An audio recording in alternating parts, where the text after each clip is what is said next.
Hola, bienvenidos a un nuevo video. Yo soy Lisbeth Sunshine y les invito a que se suscriban a mi canal y activen la campanita de notificaciones para que no se pierdan ninguno de mis videos y juntos sigamos viviendo esta gran aventura. Sin más que decir, comencemos.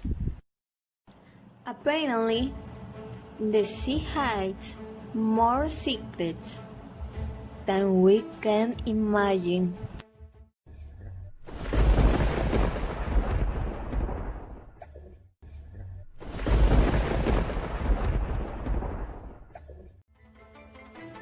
Lying off the eastern coast of the Philippines is an underwater canyon, so deep that you could hide Mount Everest in it with more than 3,000 meters to spare.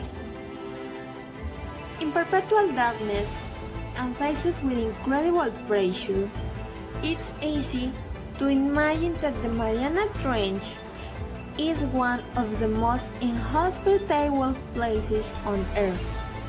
And yet, somehow life still managed to not only cling on, but flourish, forming its very own unique ecosystem. From the cold to the never-ending darkness and the unimaginable pressure, life in the deep is by no means easy. Some creatures, such as the dragonfish, produce their own light in order to attract prey, mate, or bud. Others, like the hatchet fish, have involved enormous eggs in order to try and catch as much of the scarce life that makes it that deep. Some creatures simply try and be avoided, which normally means either becoming translucent or red, because this absorbs any blue light that has managed to make its way down to the depths. The Mariana Trench stretches in a horseshoe-like shape around 2,550 kilometers in the Eastern Pacific, with an average width of around 69 kilometers wide. The deepest point of the trench was first discovered during the expedition of the Challenger in 1875, which recorded using drag lines a maximum depth at the time of around 81-84 meters towards the southern end of the canyon.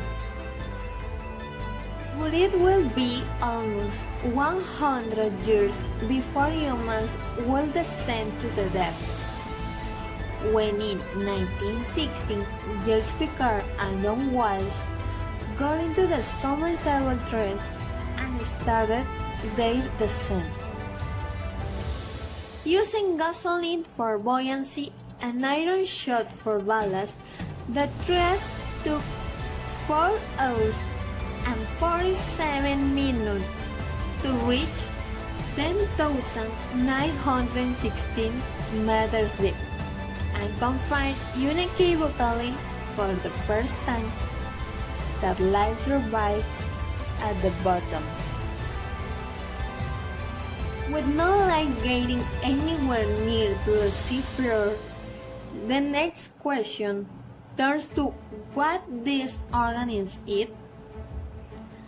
Bacteria are able to survive at these depths, feeding off methane and sulfur emitted from the crust, and some organisms will feed on this.